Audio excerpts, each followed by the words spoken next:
What's up, Vikings Nation? So today I was scrolling through the internet, and the 33rd team, who, if you don't know, is basically just a media outlet for the NFL. They work with the NFL, and they kind of dive through like stats, analytics, and all that fun stuff, mumbo jumbo. You get it, okay, trying to find the best player on the team and stuff like that. Well, I seen that they have an X Factor. They named X Factors for every team, all 32 teams, and the Vikings X Factor, not just one, we have two X Factors, but they play the same position on the opposite sides, basically, of the ball. Not like, offense, defense, but they play the same position on the offensive line, and that is Ezra Cleveland and Ed Ingram, both that play the left guard and the right guard. They have been named as the biggest X Factor for our Minnesota Vikings. And by X Factor, they basically mean, not like, oh, this guy's the star of the team. No, they mean basically without these guys or with these guys, they will either make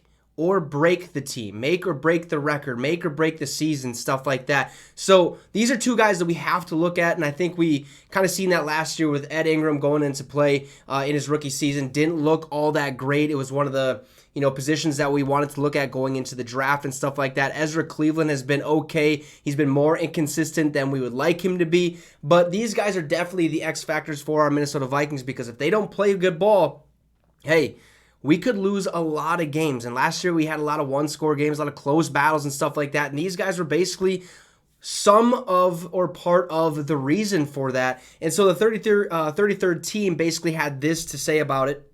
It said, for the Vikings, Ezra Cleveland and Ed Ingram are the X factors for the Minnesota Vikings. It says the Vikings won 13 games and finished 7th in scoring and yards in 2022.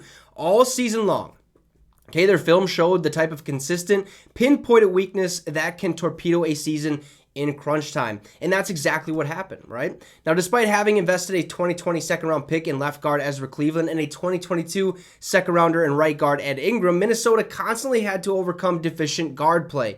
As luck would have it, in the wild card round, they faced a Giants defense that was uniquely formidable inside with stalwart and Leonard Williams and Dexter Lawrence. Now, advantage up front, Giants defensive coordinator Wink Martindale, the most aggressive blitzer in the NFL, threw a curveball and took a more coverage-oriented approach, which the Giants did via uncommon split safety and zone looks, especially in that first half. Now, while Cleveland and Ingram both have the mobility to perform better in Minnesota's wide zone rushing attack, the bigger concern is their vulnerability in pass protection. Okay, physical and even more mental mistakes have been far too common with both players, which is why Minnesota gave up an NFL worst 6+ quarterback hits per game. Yikes, not great, right? By far the most in the league, ahead of Denver, and nearly double the league average. That's not great. That's not good. We need to keep the quarterback protected. Well, I guess we really don't know if he's going to be our franchise guy for the future, but you still need to keep the guy that's throwing the ball, handing the ball off, and stuff like that. You got to keep him safe. You got to keep him healthy. Now, many of those these were big hits. Kirk Cousins, for all his mild ups and downs, has always been one of the more courageous quarterbacks in the pocket, but if the Vikings are to get better in 2023, Cousins must require that coverage far less often. So I agree with this, right? You're looking at players who will make a season or break a season. Ezra Cleveland, Ed Ingram, they have to step it up in a massive way. We can't be, giving up 6+ quarterback hits a game. That just can't happen. That means they don't know what they're doing. They can't block. They can't, handle pressure, and they can't handle blitzes and stuff like that. So why are they even in the league?